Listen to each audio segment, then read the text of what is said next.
What's going on, everybody? It's Rick. This here is the natural bedding bin.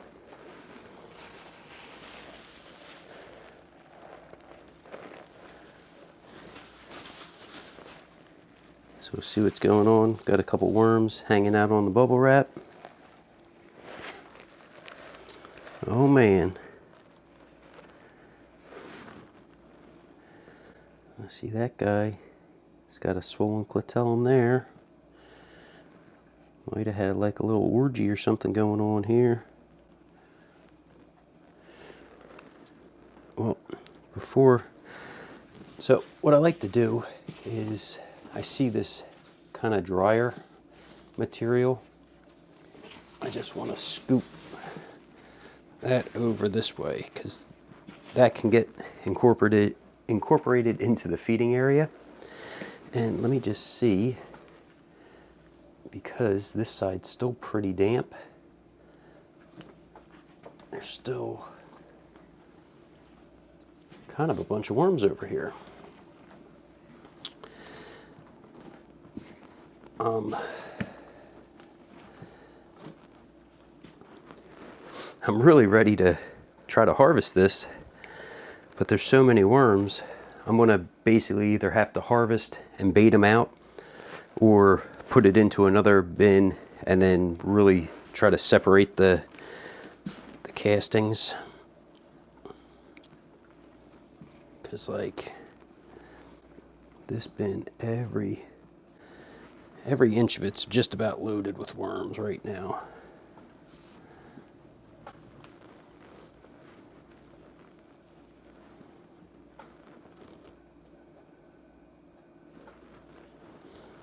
Look at that.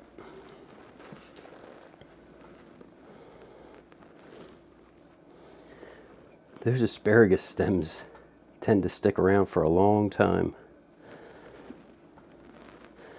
So I want to see if I see anything else.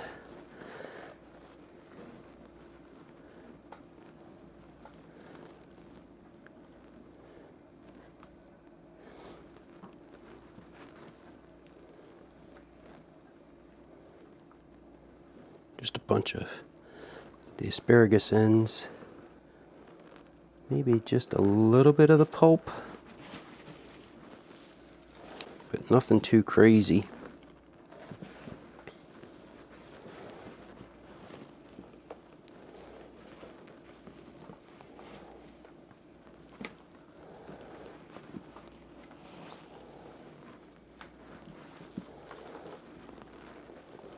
Still got this cob.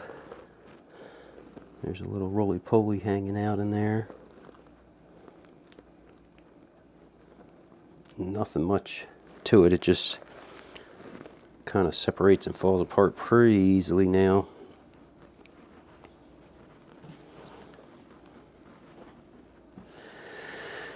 So I'm thinking, got another cob. Got some worms inside of it. So what I'm thinking is that will come back into the feeding area, is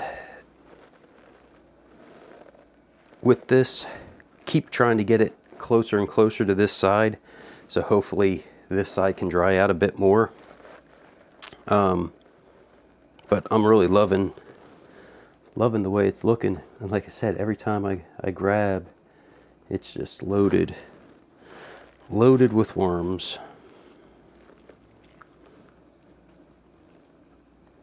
So very happy with this. As I said, this is my natural bedding bin. This bin was actually started back in 2020 with 2 packs of red wigglers that I got from a bait shop, and it just continued to grow from there. This is a 14-gallon tote that it's in, and I'm going to go ahead, give them another little feeding over this way. I went ahead and I just got to visit with my brother, so he gave me a bag. It doesn't have this doesn't have any pulp in it. It has some orange peels, some lime peels, celery, looks like some carrot. So they're just going to get a nice handful of this. Even onion skin, celery. Now this thing is just loaded with moisture. And here we go. There's a carrot end. So that'll probably be around on the next feeding. With carrots, potatoes, with them being like tubers that grow in the ground, sometimes it takes them a bit longer to break down in your worm bins. I will top them off with some fresh bedding.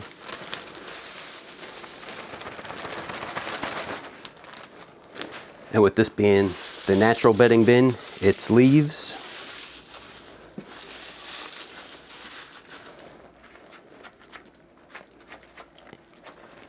Because I have it available right now, I'm going to use some of this azomite powder. This is not a necessity, but I like to add it because it has basically minerals from A to Z in it.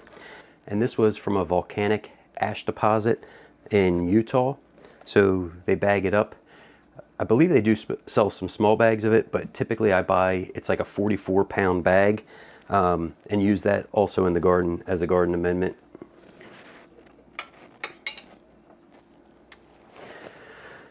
I also like to add my ground up eggshell. Both of these are a grit source for the worms, with the ground up eggshell and the azomite.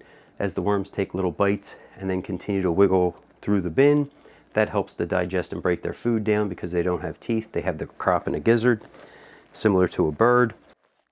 I like to add the ground up eggshells also to help as a pH buffer, because feeding lots of nitrogen rich foods, it can actually increase the acidity of the bin.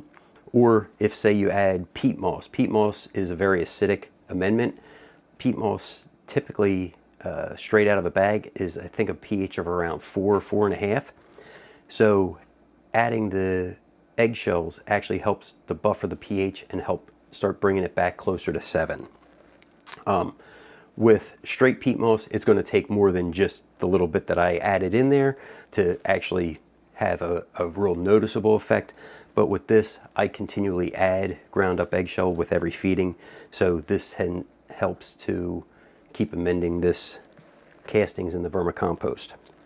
So after I get my little amendments added, I want to make sure that I cover those food scraps with some castings. Oh my goodness. It's just crazy. I mean, I love it, but it's wild. They tons and tons of worms in this bin now. When I did my talk, typically your worm population tends to be about 1 square foot, which if you do 12 inches times 12 inches is 144 square inches. Well, I measured the width and the length of this bin and got around 2.5 pounds is going to be its maximum saturation. So I'm definitely creeping into that area where it's that 2,000, almost 3,000 kind of worms in here, and it's definitely I notice it. Like every time I start digging in, I'm getting into, you know, areas that are just filled with worms. So one other thing I like to do is just kind of flatten everything out. I don't want it kind of super mounded, so the flatter it is, the better for me. This area is just a little higher, but as those food scraps break down and the worms eat, it's going to actually decrease and basically become flat, or maybe even a little indented. And I figure I'll show you. As I said, I want to just go ahead and keep that moisture more in this area. So I'm going to just leave both bubble wraps in because the worms do crawl in it, and I don't want to leave it out and accidentally kill off any. But now it's just going to be more strictly on this side. The reason why I have that was there was a worm in there.